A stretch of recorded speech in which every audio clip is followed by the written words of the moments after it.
আসসালামু আলাইকুম everyone, welcome back to my channel deer cook. Weather demandable কিছু খাবার আছে আর তার মধ্যে এটি হচ্ছে একটি।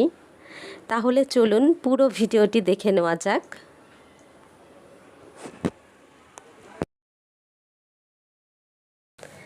এখানে হচ্ছে 2 কাপ আটা নিয়ে নিচ্ছি, আর নিয়ে নিচ্ছি হাফ কাপ পরিমাণ চিনি, হাফ চা চামচ পরিমাণ লবণ দিয়ে এখন সব কিছু খুব ভালোভাবে একসঙ্গে মিশিয়ে নিয়ে তারপর এখানে হচ্ছে ঘরে 2টা কলা ছিল, ভাবলাম কলা 2টাও দিয়ে দেই, তাহলে পিঠার ভিতরটা অনেক সুন্দর নরম হবে।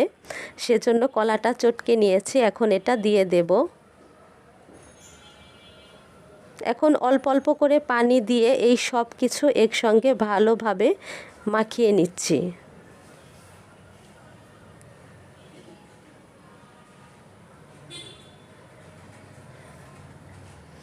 ব্যাটারটা একটু নরম করেই করতে হবে, তাহলে পিঠাটাও একদম নরম হবে। এই যে দেখতে পাচ্ছেন ব্যাটার কিন্তু একদম রেডি।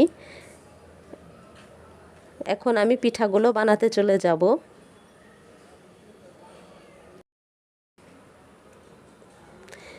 এই তো চুলায় একটি কড়াই বসিয়ে তার মধ্যে হচ্ছে তেল দিয়ে দিয়েছি।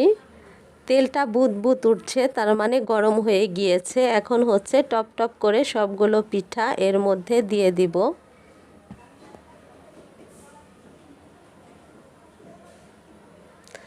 এখন কড়াইয়ের হাতলটা ধরে একটু নেড়েচেড়ে দিব 2-3 মিনিট পর।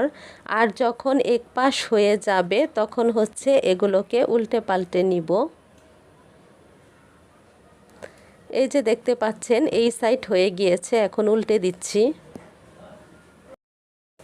পিঠাগুলো হতে থাক, আর চলুন আপনাদেরকে আবার সেই পুরনো কথাটা আবারও একটু স্মরণ করিয়ে দেই। যারা আমার এই ভিডিও দেখছেন কিন্তু এখন পর্যন্ত চ্যানেল সাবস্ক্রাইব করেননি, তাদেরকে অনুরোধ করছি প্লিজ আমার এই চ্যানেলটিকে সাবস্ক্রাইব করে দিবেন। আর যারা ফেসবুক থেকে দেখছেন তারা প্লিজ আমার এই পেজটিকে ফলো দিয়ে দিবেন, তাহলে যখনই আমি নতুন ভিডিও ছাড়বো এর নোটিফিকেশন পৌঁছে যাবে আপনার কাছে, আর আপনি আমার ভিডিওটি দেখে নিতে পারবেন। এই তো পিঠাগুলোকে উল্টে পাল্টে ভালোভাবে ভেজে নিচ্ছি। একটু পরেই হচ্ছে নামিয়ে নেব, কারণ নামানোর পরে এটার কালার আরও অনেক বেশি দেখা যাবে। তো এই অবস্থাতে যদি না নামাই তাহলে পরে দেখা যাবে যে কালো কালো হয়ে গিয়েছে, পোড়া পোড়া লাগবে দেখতে। সেই জন্য এখনই নামিয়ে নিচ্ছি, ভিতরটাও কিন্তু একদম হয়ে গিয়েছে।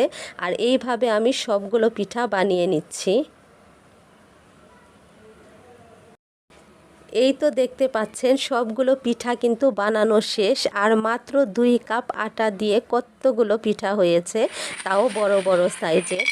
আর শব্দ শুনে নিশ্চয়ই বুঝতে পারছেন যে কতটা ক্রিস্পি হয়েছে উপরের দিকটা। আর এই তো ভিতরটাও ঠিক ততটাই সফট হয়েছে। দেখে নিশ্চয়ই বুঝতে পারছেন যে কতটা সফট হয়েছে। আমি কিন্তু এক হাত দিয়েই এটাকে ছিঁড়ে দেখাচ্ছি। অনেক সফট হয়েছিল ভিতরটা। বৃষ্টির দিনে খাটের এক কোণে বসে জানালা দিয়ে বাহিরে বৃষ্টি দেখবেন আর এই পিঠাটা খাবেন, দেখবেন অন্যরকম একটা ফিল পাচ্ছেন। আর যারা অলরেডি এই ফিলিংসটা নিয়ে নিয়েছেন তারা প্লিজ আমার এই চ্যানেলটিকে সাবস্ক্রাইব করে আমার এই ভিডিওতে একটি লাইক দিয়ে দিবেন। আর সবাইকে অসংখ্য ধন্যবাদ জানাচ্ছি। ভালো থাকবেন সবাই। আসসালামু আলাইকুম।